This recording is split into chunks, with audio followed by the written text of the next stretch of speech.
The need for creed.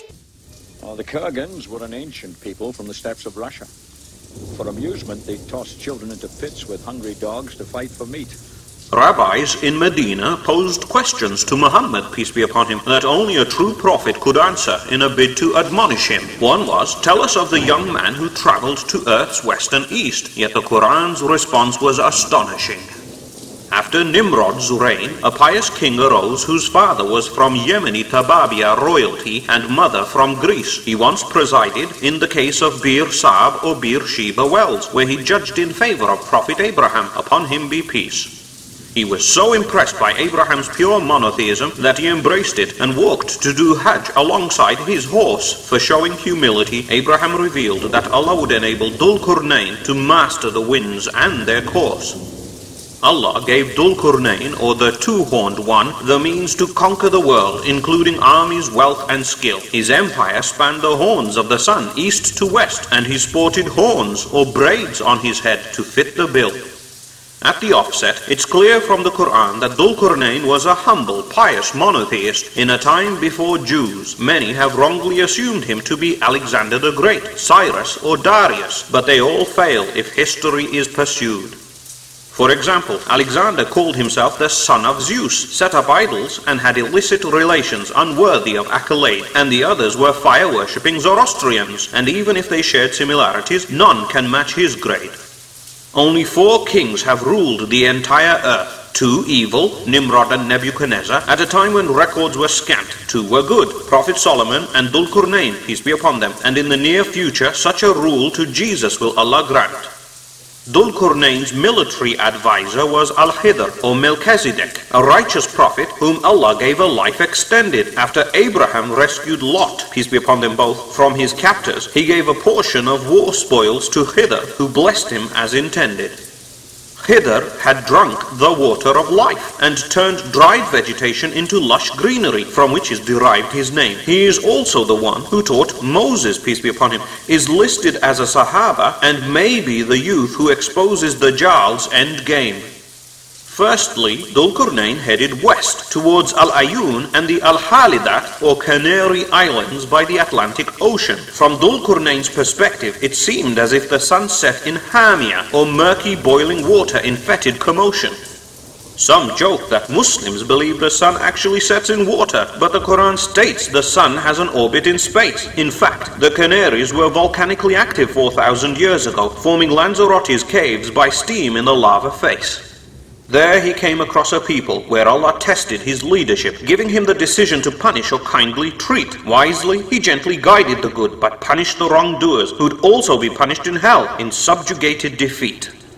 His second campaign was due east, to where the sun rises, not sunrise, and the people had no shelter from its rays. Allah knows best if it was in the treeless and flat Arctic Circle, where the sun stays risen during 6-month days.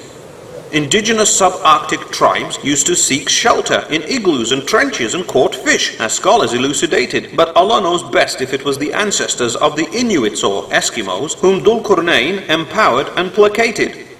Fascinatingly, along the Silk Road during Abraham's time, peace be upon him, now extinct civilizations talked about a 2-horned king, such as the Harappans of Mohenjo-Daro in Pakistan and the Taklamakans of Lake Isikul, meaning hot spring. Surah Kahf mentions his final trip took him through a mountain pass, where he met a tribe unable to communicate. By using translators, he found out they were being decimated by the evil Gog and Magog and needed to separate. On this campaign, he went north, and only Allah knows if he crossed the Arctic into the Americas or headed west. Yet there are remnants of vanished tribes who sacrificed babies, such as the Olmecs and Kurgans, but Allah knows best. Gog and Magog, or Yajuj and Majuj, were ruthless tribes who swooped through valleys, killed, pillaged and withdrew. They needed to be cordoned off from humanity behind a barricade that they could neither scale nor dig through. Gog and Magog were human descendants of Noah's son Japheth, peace be upon them both, from whom arose the Turkic, Slavonic, Mongol races. The Prophet, peace be upon him, described them as being well built, having red hair, small eyes and wide, flat, shield-like faces.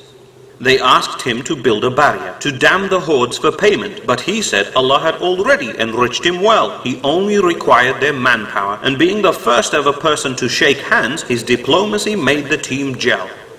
He asked blacksmiths to cast iron blocks, a quintar or 50 kilograms each, then stack them with wood and bellow them red. Then molten copper was poured over the wall until it resembled a black and red striped thobe, a Sahaba later said.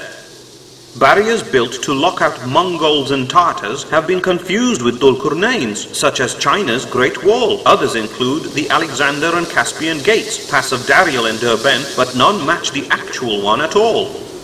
Just like Dhul-Qurnain's real name, the Jews say it's Abimelech, or my father is king, the wall remains secreted, and even if discovered, it will remain as Allah wills, and claiming to know better than Allah will leave us defeated.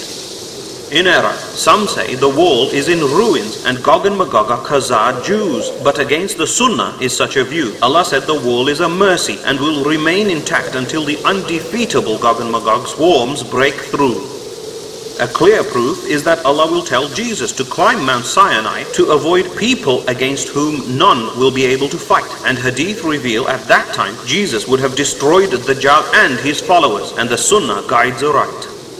During the Prophet's, peace be upon him's time, a digit-sized hole appeared in the wall behind which the evil tribes daily chip it away. When the idiots see sunlight, they back off to return every next day to find it refortified until one fateful day.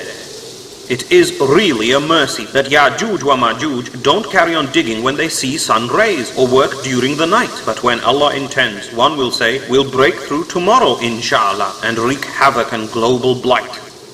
For at that time, when Jesus has descended and destroyed the Dajjal and united the whole world together in Islam, Allah will cause the most beneficial man-made structure to crumble to dust and allow Gog and Magog to cause harm.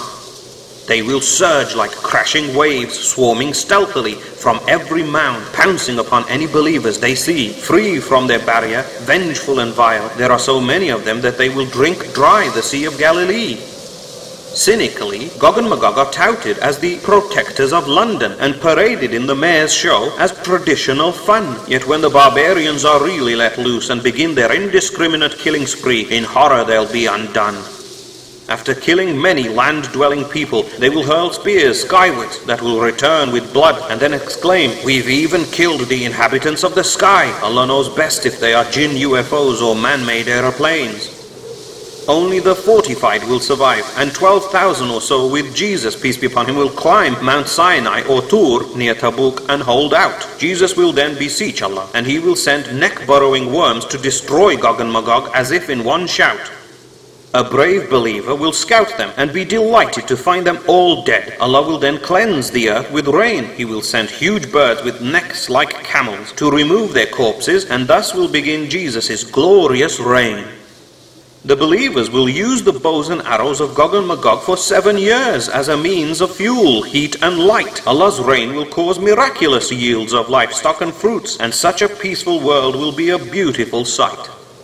Jesus will live either for 7 years until he's 40 or 40 years until he's 73 after he returns aged 33 from the skies. During his reign, he'll marry, perform Hajj in Mecca and be buried next to Prophet Muhammad, peace be upon him, when he dies. On the last day, 999 out of every 1,000 humans, mostly from Gog and Magog, will be set aside to enter hellfire, indicating that they are disbelievers and have been growing in number unbeknown to us, and their ending is dire. Dhul-Qurnain's summary in the Quran shows the qualities of a great leader, strong in faith, diplomacy and might. His goal was not fame, power or money, but to guide the ignorant into a way of life pleasing to Allah and do right.